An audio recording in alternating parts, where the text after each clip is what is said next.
Capricorn, here we are in August. You may still be taking care of some family business or some home things that have been shaken up around the home from July time, and still be taking care of the progress and getting things settled again around that for yourself.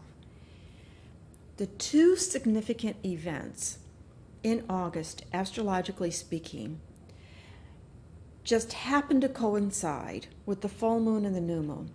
The full moon in August usually is a very joyous time because the sun is in Leo. Let's open our heart. Let's have fun. Let's party.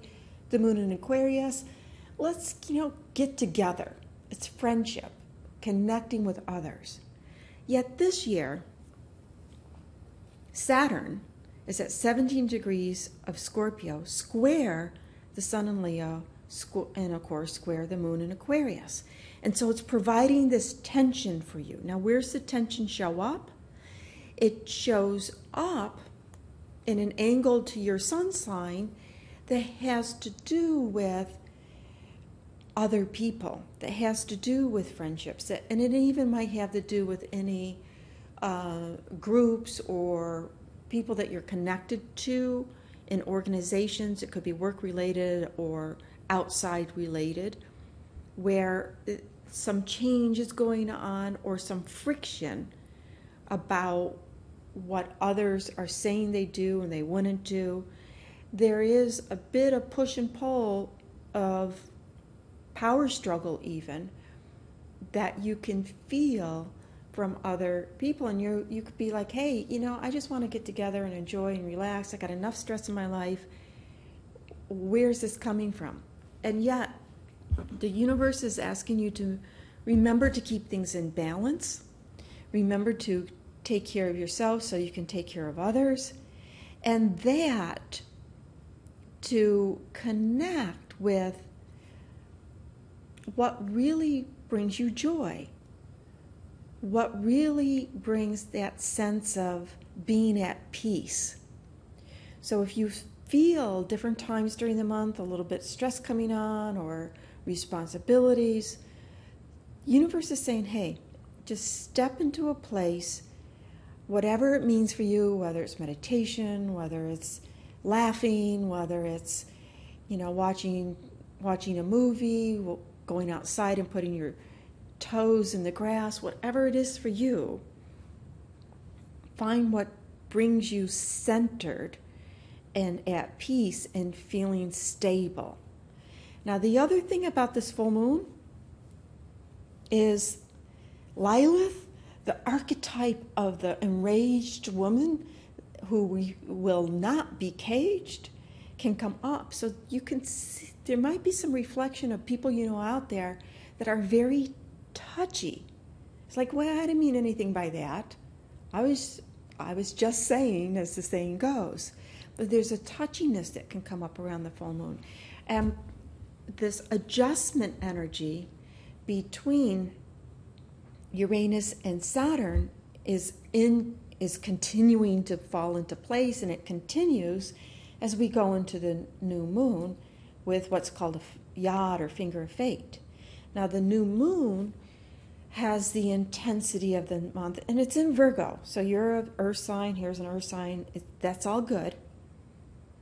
And the earth energy, in normal, this is a time for you just to learn something more, get in touch and remember what keeps you stable, at peace, what your faith is, that bedrock of what you believe. Yet, the new moon is opposite Neptune, so it may not be so clear as before. What you believed, what you thought may not be as clear. It's like, oh, I always thought if I did this, that would happen. There could be some fuzziness around that with the Neptune. Now, the concept of Neptune connected to the new moon in Virgo does have to do with service and doing something for a higher purpose, especially because we've been working off of a strong Saturn here. And if you will take a look, Mars has reached the 17 degree of Scorpio, where it was on the full moon, right? It was on at 17 degrees of Scorpio on the full moon. And now Mars is conjunct Scorpio. It is in Scorpio conjunct Saturn in Scorpio. That's a new cycle of taking something that you want to do. Think of Mars as motivation. There's other things too, but think of Mars as motivation. And Saturn is getting serious about something. So we're beginning a new project, but Saturn's there. So, okay, let me plan it. What are the obstacles? You'll do fine with this because you can think this way anyways. It's time to plan, to realize, to put in front of you what the obstacles are that have to do with whatever came up for you earlier in August, especially around the full moon, of keeping peace, keeping balance, keeping your stability. And yet with this new moon energy, the idealism with Neptune comes up. What would be my ideal work? What would be my ideal relationship? What would be my ideal place to live?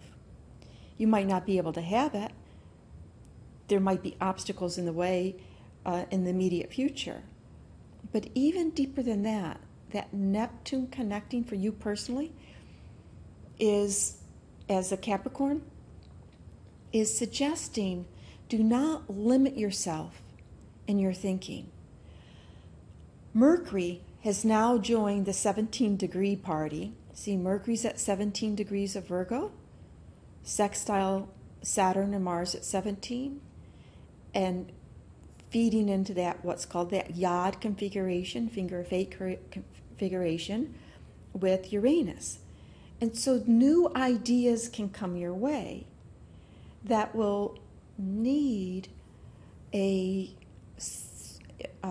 creative perspective, something that can't be figured out quite yet. But if you work at it and you plan it and you acknowledge the obstacles and you give things time, then with faith it will fall into existence. It will come into existence for you.